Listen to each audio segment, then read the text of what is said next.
আমরা কেউ কারো প্রশংসা করতে চাই না, খুব কার্পণ্য করি। সবাই সবার কোন ধরনের কোথায় কি খুদ বের করতে পারবো, কোথায় কোন নেগেটিভিটি ছড়াতে পারবো, এটাতে হয় কি ভাই, এই যে একটা বাজে একটা প্র্যাকটিস চালু হয়ে গেছে। বাঙালি জাতির একটা প্রথা আছে, কেউ কারো সফলতা সহ্য করতে পারে না।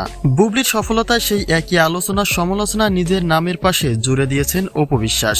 মন্তব্য রয়েছে, সময়ের পট পরিবর্তনে সব জায়গাতেই নিজের অবস্থান শক্ত করে নিচ্ছেন বুবলি।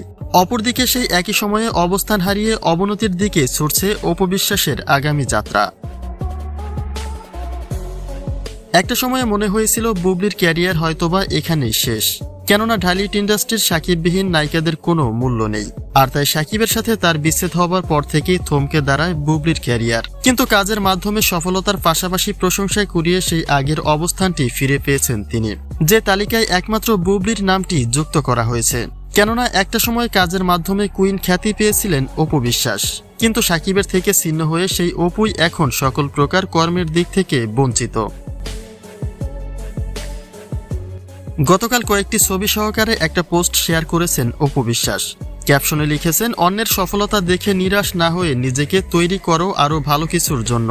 কিন্তু তার এমন পোস্ট ঠিক কাকে উদ্দেশ্য করে করা হয়েছে, এমন প্রশ্নই করা হচ্ছে অনেকের থেকে। নেটিজেনদের ভাষ্য অনুযায়ী বর্তমান সময়ে বুবলি তার সকল পথ উজ্জ্বল করে নিয়েছে, কিন্তু তাতে পাল্টা প্রভাব পড়ছে অপু বিশ্বাসের ক্যারিয়ারে। কয়েকটি জায়গা থেকে বঞ্চিত হতে হয়েছে তার। তবে কি শুধুমাত্র নিজেকে ডেভেলপ করার উদ্যোগ নিয়েছেন তিনি, নাকি সেখানে বুবলির সফলতাকে টার্গেট করেই এমন মন্তব্য করেছেন অপু বিশ্বাস? সেই ধোঁয়াশা যেন থেকেই যায়।